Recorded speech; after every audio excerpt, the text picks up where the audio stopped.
स्वागत है सभी सीपीएलओ भाई बहनों का हमारे यूट्यूब चैनल मॉडर्न एग्जाम 20 में। जैसा कि दोस्तों आपकी जानकारी में होगा, सीपीएलओ स्टेज 2 की परीक्षा फरवरी में होनी है। तो इससे पहले दोस्तों जो आपका कंप्यूटर सब्जेक्ट है, जिसके दोस्तों इंपॉर्टेंट क्वेश्चन आज इस वीडियो में आपसे मैं डिस्कस करूंगा। और दोस्तों आप सभी को यह भी जानकारी होगी कि लगभग सभी उम्मीदवार शामिल होंगे स्टेज 2 की परीक्षा में, क्योंकि लगभग दोस्तों 5 गुना कैंडिडेट ही बैठे थे। स्टेज 1 की परीक्षा में 35,000 के आसपास दोस्तों आंकड़ा रहा, तो लगभग 7-8 हज़ार कैंडिडेट बाहर होंगे। बाकी दोस्तों लगभग सभी दोस्तों शामिल हो सकते हैं इस बार स्टेज 2 की परीक्षा में। तो इसीलिए दोस्तों आज का ये जो वीडियो है हमारा कंप्यूटर को लेकर है। इतने इंपॉर्टेंट क्वेश्चन है दोस्तों, आपको 100% दोस्तों यही पेपर में देखने को मिलेंगे। पहला दोस्तों जैसे प्रश्न है, निम्नलिखित में किसे कंप्यूटर की याददाश्त कहा जाता है, यानी दोस्तों कंप्यूटर की याददाश्त किसे कहा जाता है। तो ऑप्शन है दोस्तों, पहला ऑप्शन सीपीयू, सेकंड है दोस्तों रैम या रोम, या दोस्तों हार्ड डिस्क। इतना इंपॉर्टेंट क्वेश्चन है, काफी कैंडिडेट दोस्तों यहाँ गलती करेंगे। जैसा स्टेज 1 में पूछा गया था कंप्यूटर का दिमाग किसे कहा जाता है, तो वहां तो राइट आंसर दोस्तों सीपीयू हो जाता है, यानी सेंट्रल प्रोसेसिंग यूनिट। जबकि दोस्तों यहाँ आपका राइट आंसर रैम होगा, रैंडम एक्सेस मेमोरी, या दोस्तों जिसे कंप्यूटर की याददाश्त भी कहा जाता है। ऑप्शन सी में दोस्तों आरओएम यानी रोम दिया गया है। इसका दोस्तों फुल फॉर्म हो जाता है रीड ओनली मेमोरी। यह भी दोस्तों आपको याद रखनी है। एक बार दोस्तों परीक्षा में पूछी गई थी जिसमें ऑप्शन दिया गया था रीड ऑपरेटिंग सिस्टम। तो कई बार दोस्तों एग्जामिनर कुछ ऐसे ऑप्शन भी डाल देता है कि आप कंफ्यूज हो जाते हैं। अगला दोस्तों इंपॉर्टेंट क्वेश्चन है, पहली कंप्यूटर भाषा कौन सी थी। ऑप्शन है दोस्तों प्लेन कैलकुलेल या मशीन भाषा, या दोस्तों असेंबली भाषा, या कोबोल। राइट आंसर हो जाएगा दोस्तों ऑप्शन ए के प्लेन कैलकुलेल पहली कंप्यूटर भाषा थी। मशीन भाषा में दोस्तों कोड का प्रयोग किया जाता है, असेंबली में चिन्हों और अक्षरों का प्रयोग होता है। अगला इंपॉर्टेंट क्वेश्चन है तीसरा, निम्न में कौन एक कंप्यूटर वायरस नहीं है। पहला ऑप्शन है किलो, दूसरा है दोस्तों डार्क एवेंजर, या तीसरा है मेस, चौथा है दोस्तों माइकल एजोला।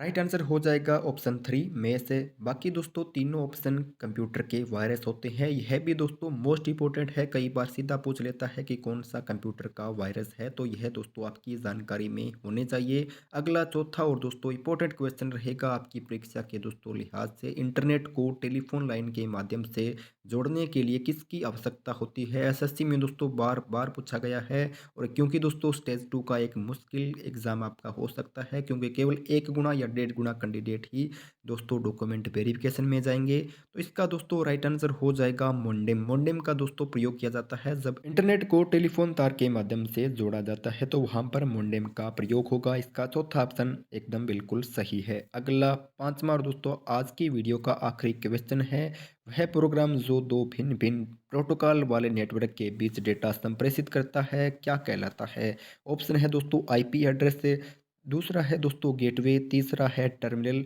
या प्रोटोकॉल। तो इसका दोस्तों राइट आंसर हो जाएगा गेटवे।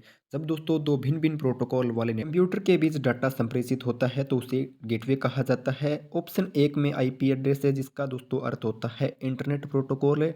और दोस्तों आप सभी को प्रोटोकॉल क्या होता है इसके बारे में भी जानकारी होनी चाहिए। प्रोटोकॉल दोस्तों जो नियम होते हैं, जो दोस्तों बनाए गए रूल हैं, उनका समूह है, उन्हें प्रोटोकॉल कहा जाता है।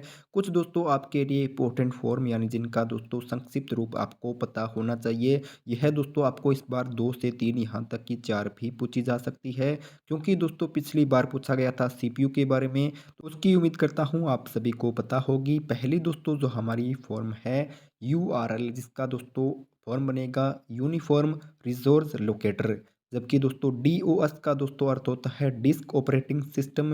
डीटीएस का दोस्तों अर्थ रहेगा डेस्कटॉप सिस्टम। यह भी दोस्तों आप लिख लेना, काफ़ी इंपॉर्टेंट है। डीटीएस कई बार दोस्तों यहाँ पर आई लगा देगा, डिस्कटॉप सिस्टम बना देगा। ऑप्शन दोस्तों इस प्रकार से दे देगा, जबकि यहाँ पर ई लगेगा डीईएस के। यहाँ पर आप याद रखना डेस्कटॉप सिस्टम इसका डीटीएस का अर्थ होता है। फैक्स का दोस्तों अर्थ होता है फॉर अवे जीरोक्स। जबकि दोस्तों बीसीडी में बी का दोस्तों अर्थ होता है बाइनरी, सी का कोडेड, और डी का दोस्तों डेसिमल कोड। यहाँ पर बी सी डी का संक्षिप्त रूप होगा बाइनरी कोडेड डेसिमल कोड।